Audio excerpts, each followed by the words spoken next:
નમસ્કાર મિત્રો, હવામાન વિભાગે ભારેથી ભારે વરસાદની આગાહી છે તે પણ કરવામાં આવી છે। અમુક વિસ્તારોની અંદર મિત્રો છૂટા સ્તરે ભારે વરસાદ પડે તેવી પણ આગાહી છે તે પણ કરવામાં આવેલી છે। સાથે સાથે મિત્રો પવનની તીવ્રતા સાથે મિત્રો વીજળીના કડાકા ભડાકા સાથે વરસાદ પડે તેવી પણ આગાહી છે તે પણ કરવામાં આવેલી છે। ત્યાર પછી મિત્રો જે વિંડીના માધ્યમથી સમજશું કે આજે મિત્રો કયા કયા વિસ્તારોની અંદર મિત્રો ભારે વરસાદ અતિ ભારે વરસાદ પડવાની આગાહી છે તે પણ કરવામાં આવેલી છે। ત્યાર પછી મિત્રો આપણે 6 વાગ્યાની અપડેટ પ્રમાણે જો વાત કરીશું તો મિત્રો 6 વાગ્યા આ વિસ્તારોની અંદર મિત્રો છૂટા સ્તરે અતિ ભારે અને વરસાદ પડે તેવી શક્યતાઓ છે તે પણ વ્યક્ત કરવામાં આવેલી છે। ત્યાર પછી મિત્રો ભાવનગરના જેટલા પણ વિસ્તારો છે ત્યાં પણ જોશો તો ત્યાં પણ આપણને એક નાનકડી સિસ્ટમ છે તે પણ જોવા મળી રહી છે। ત્યાં પણ મિત્રો છૂટા સ્તરે ભારે વરસાદ પડે તેવી પણ આગાહી છે તે પણ કરવામાં આવેલી છે।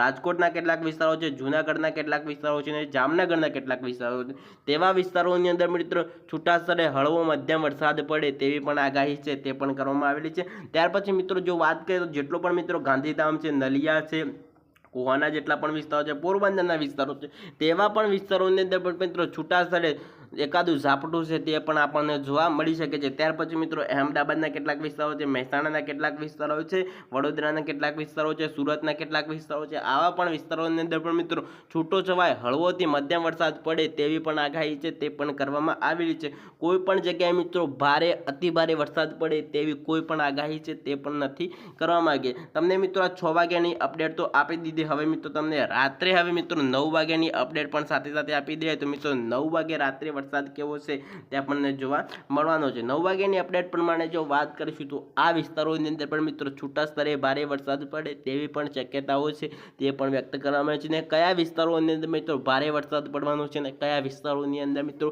અતિ ભારે વરસાદ પડવાનો છે સંપૂર્ણ માહિતી આપી દેવાના છે। પ્લીઝ મિત્રો તમે લાઇકનું બટન છે તે દબાવવાનું ના ભૂલતા। ત્યાર પછી મિત્રો જો વાત કરીએ તો રાજકોટના કેટલાક વિસ્તારો છે અને જામનગરના કેટલાક વિસ્તારો છે તેવા વિસ્તારોની અંદર જોશો ત્યાં પણ મિત્રો છૂટો છવાય હળવોથી મધ્યમ વરસાદ છે તે પણ પડી શકે છે।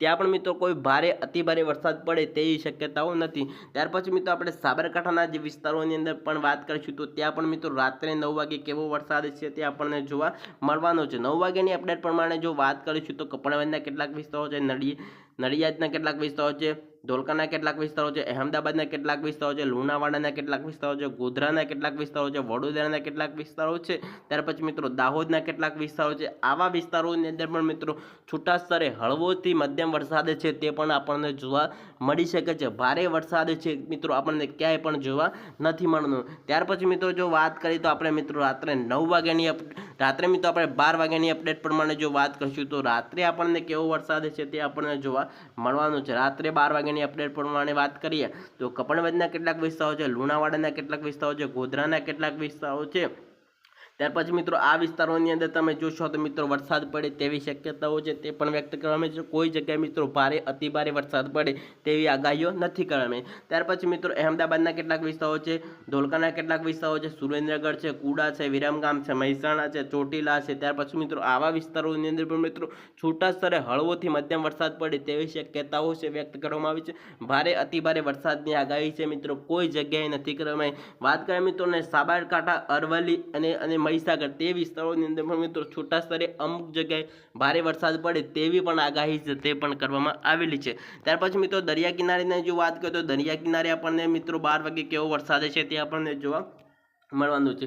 12 વાગ્યાની અપડેટ પ્રમાણે જો વાત કરીશું તો પોરબંદર છે, જૂનાગઢ છે, ભાવનગર છે, ઉના છે, કોહા છે, જામનગર છે, રાજકોટ છે, ગાંધીધામ છે, નલિયા છે, હલવડ છે, ત્યાર પછી મિત્રો અહેમદાબાદના કેટલાક વિસ્તારો છે, વડોદરાના કેટલાક વિસ્તારો છે, આવા વિસ્તારોની અંદર મિત્રો છૂટા સ્તરે હળવું ઝાપટું છે તે પણ આપણને જોવા મળી શકે છે। ભારે અતિ ભારે વરસાદ પડે તેવી મિત્રો કોઈ પણ આગાહી છે તે નથી કરવામાં આવેલી। તો ચાલો મિત્રો બીજી અપડેટ સાથે ફરી મળીશું। રજા આપશો, વંદે માતરમ। ત્યાર પછી મિત્રો સાથે સાથે મિત્રો 40 થી 50 કિમી પ્રતિ કલાકે પવનની ઝડપ છે તે પણ આપણને જોવા મળી શકે ને અમુક જગ્યાએ મિત્રો વીજળીના કડાકા ભડાકા સાથે વરસાદ છે તે પણ પડી શકે છે। તો ચાલો મિત્રો રજા આપશો, વંદે માતરમ।